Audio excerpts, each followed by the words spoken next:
At the moment, it looks like Shura is at least being built up as a proper antagonist. Because usually when you see character personalities like the ones that he's got, it's put onto characters who are like, built up just to hate so you can see him get stomped. You know what I mean? Like, there's been a bunch of characters like that, throughout series. So I'm sure that people understand where, I'm kind of directing. You can just think of some series, top of your head where it's just some really scumbaggy guy who's apparently just out for blood, and then they got to get humbled by somebody actually strong. But it's rare when you have a character like that actually being able to back up their tone and their wording. And Shura so far looks at least like he's going to be doing that. And he actually did something this chapter that made me really happy because it answered one of the questions I had. But I really like the start of the chapter opening up with a flashback, and you see young Shura who got grouped up with.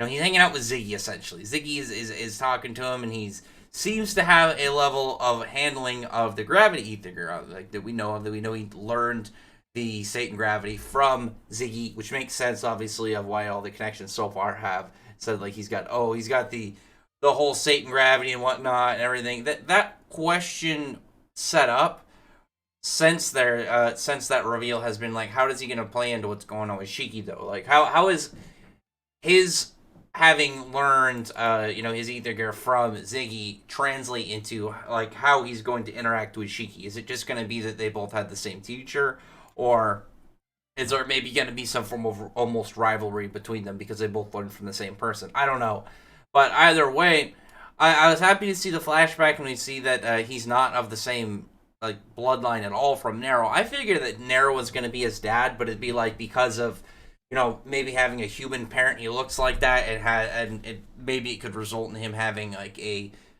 switched form. Like maybe at one point he becomes more fish-like. I don't know. Doesn't seem to be the case, which makes you really wonder if like what's gonna happen with Nero, because Nero then doesn't like he's not bound to my blood, and Shura definitely seems like he wants to take the throne. So it wouldn't surprise me if he ends up turning on Nero at some point to try and kind of usurp his spot. And then he mentions how he wanted to pass down whatever his ability is, but it's not compatible. Like obviously that's what led him up to having been taught the gravity ether gear instead of whatever Nero's is. Nero, like it's really weird though, because this was one of those things that now has me even more confused. Because initially, one of the six oceans, Lila, she had a like dice like connected to her character, but it got changed because of Nero's whole thing going on with dice. And I'm wondering why like Mishima didn't keep that, because then it could have been like maybe that's why he recruited Lilith, because like, oh, this is my person who has a affinity for whatever my abilities are. But like we don't know exactly if his dice relate to his ether gear, or if that's just something that's like a character trait of him, like some form of fortune telling and whatnot. So just to kind of like add on to his general, the general character of what we have for Nero. It's still a little bit of a mystery in detail. We gotta wait a little bit until we see it displayed. Still, this flashback though has me believe that it's even building a stronger foundation for the theory that he's gonna be who fights Ziggy. It's gonna be Nero versus Ziggy, and then hopefully Shiki versus Shura. Like that matchup, I think is gonna be pretty high. Plus, both of them are adopted children of very powerful beings. Like Nero, it like took him as a son, and obviously Shiki's the grandsons, as stated by himself and Ziggy. But I don't think that really matters. Adopted child with gravity powers, some form of opposition. But I was really happy to see in the chapter with a guy like Saika, one of the members of the Oceans, because when we were shown the characters from the winning standpoint of the contest, it didn't show, what was the guy's name? Fabian, I think his name is, or I'm not entirely too sure. The long hair older guy, and then Psycho were the ones that weren't shown. So we only got the chapters when we saw these characters, and I was like, oh, a robot. And the reason that kind of like really surprised me is when I was thinking about the people that won, I was like, so what if one of them made a robot character? Because obviously they're going to get Ziggy. Would that be like a potential plot line? Because it makes a lot of sense. You have what they call the King of Machines in the chapter. And a robot in your group, like that is potential problem right there. And Shura like already thought of that. He just went and destroyed Psyche, destroyed his head, which makes you wonder again, because we know We know the robots, if you don't destroy their core, they can just get rebuilt. So is it going to be like that he killed them, or if he just kind of like made it so he couldn't be used against, used back against him? Like if they repaired him and it like took a week, and it'd be like post fight, and he's like, oh well, maybe I just wanted to make sure that he couldn't potentially turn against us. That's why I didn't destroy his core, though. I didn't intend for him to die, or something like that. I could see happening with this, but who knows? I mean, he probably just sees the machines as machines, which would build a further kind of contrast between Shiki that would, have him as a really good opponent in this whole upcoming setup. But either way, I like that he thought about it. I like that it went on his head of, why are we going to take a robot to fight like this super robot guy? But yeah, good on him for that. Like I don't like him like personally, because he's a very, very not nice bad guy. I like him though as a bad guy so far. So that's at least something that, we can give a thumbs up to Shura. He is giving off a bad guy presence and giving off a bad guy level of just planning. I mean, actually, I don't really know what that can kind of like entail to, kind of like bad guy planning, because there are bad guys that are horrible planners. But just the general, like looking at the picture of what they're going in there with and knowing who they're going up against. So good on him for that. But after that point, we get back to above Forrester. I'm surprised they're still on like the plane itself and they haven't left and are flying through space while they do this. Just because like if they're just free roaming space, it'd be so much harder for the opponent to like find them. But given now that nobody is really directing attention to the Eden Zero, I think that they either know or they're just kind of lucky right now. And otherwise, like I would be out, like we'd still be doing all this training stuff, but fly somewhere else where like their opponents and enemies don't know where you are.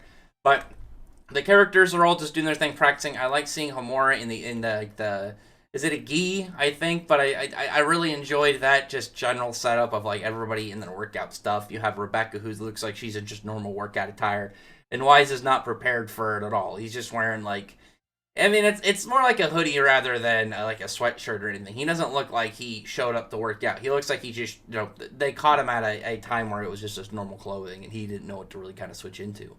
After that, like, we're revealed that this is all essentially like virtual reality, and they're doing training and everything right now.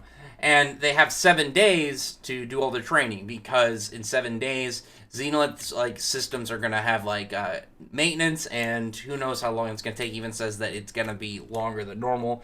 But in this VR space, it's gonna be 35 days. Now, the reason that's important is Mishima's never been one for doing that whole hyperbolic time chamber setup. He hasn't done it in any of his other series, but I'd be perfectly fine if we got it in this setup, but I don't think that's going to be the case, just guessing by the way this chapter ended. And the reason that it makes me think that he set this up just to do away with it is to kind of put that possibility there, but it's not going to function in this scenario, or something that it's really cool just to have, but it gets, taken out of the question just given the opponent. Being Ziggy. But, like, while they're training, there was some stuff to really, like, note that I really liked. The whole fact that apparently you can, one day, like, if you get a level of skill with your Ether Gear, you can overcome the whole weakness of, being bound up to where you can't use your Ether Gear and stuff. So that does mean that the more powerful you become, that you can kind of moot out this weakness. Unless it's, like, way more technique-based rather than a power level system-based thing.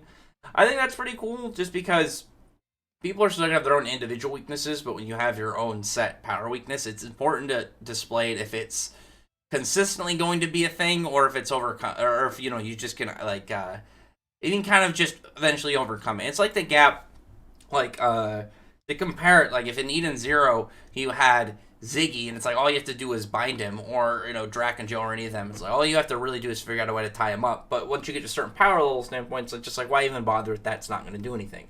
Whereas if you like look over at Fairy Tail, you have the Dragon Slayers, and for the most part, not talking about 5th gen, but motion sickness being something that is consistent throughout all of them, just based on like how it affects Dragon Slaying. Dragon Slayers at like a fundamental level of how their magic works. So important to know that either it applies to everybody and you can't just shake it off, or if it's something that eventually you can overcome, just because it's something that is a big weakness to the ability, and it would make sense of whether or not we know the extent of it. Like, it's important to know exactly where this power can be, rendered inefficient and moot.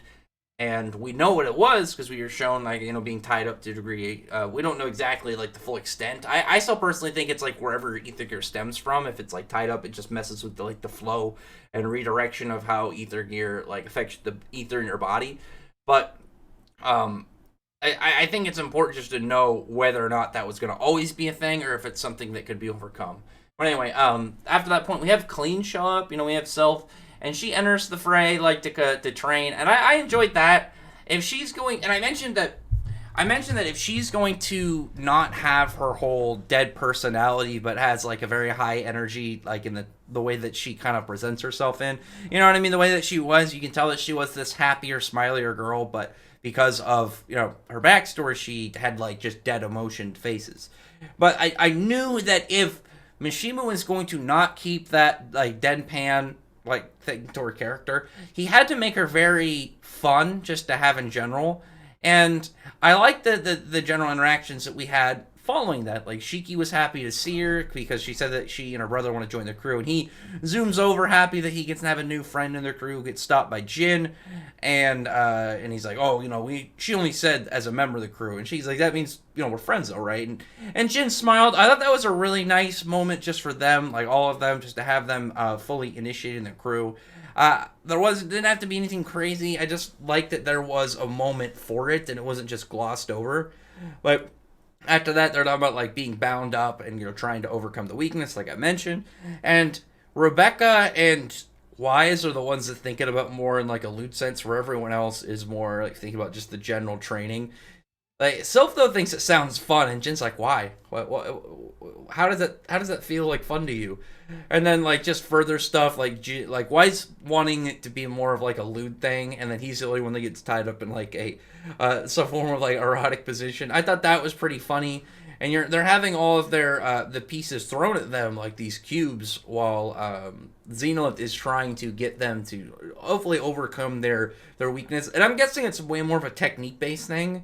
Um, and not a power level thing. If it's a power level thing, it'd probably be one of those things that, like, if you're really powerful, you just know how to do it. And just like your like the flow of your ether gear in general, like something maybe like I imagined it if you were going to master overdrive. Like if you can control your ether gear to that extent, you probably can nope through the whole weakness of being bound and stuff. That would be really cool if that was just a weakness to the ability, and the gauging point of whether or not it would apply to somebody or not is if they've achieved overdrive. And that would also mean that like anybody who's achieved it, they can kind of just that they, on top of whatever abilities they just gained, they now are immune to the restraint weakness. But Jin just uses his detachable arms, gets out of there really fast, and he goes to help his sister. And again, I really liked the moment because she wanted to.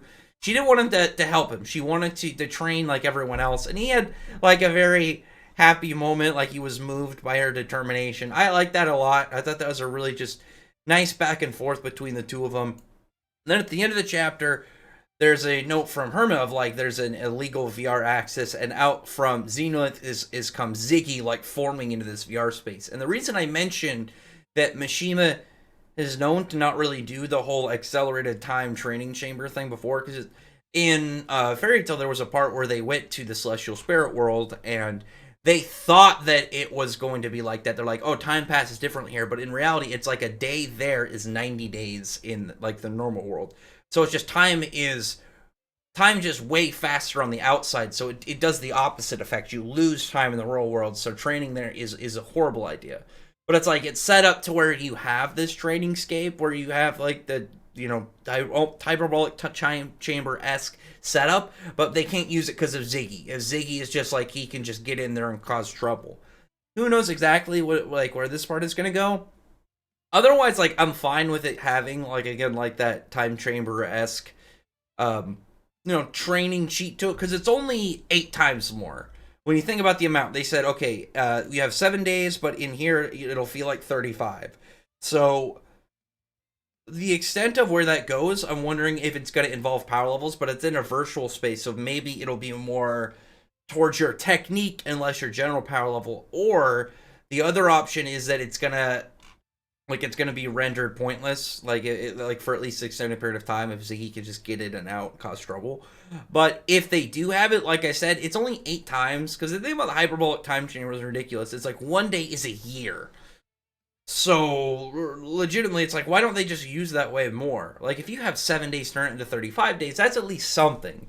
Whereas like if you have like the hyperbolic time chamber at any point, just use that instead. Because like say you have a day, okay, cool, that turns into 8 days. That's a fair amount of time. Whereas like a day turns into a year of training.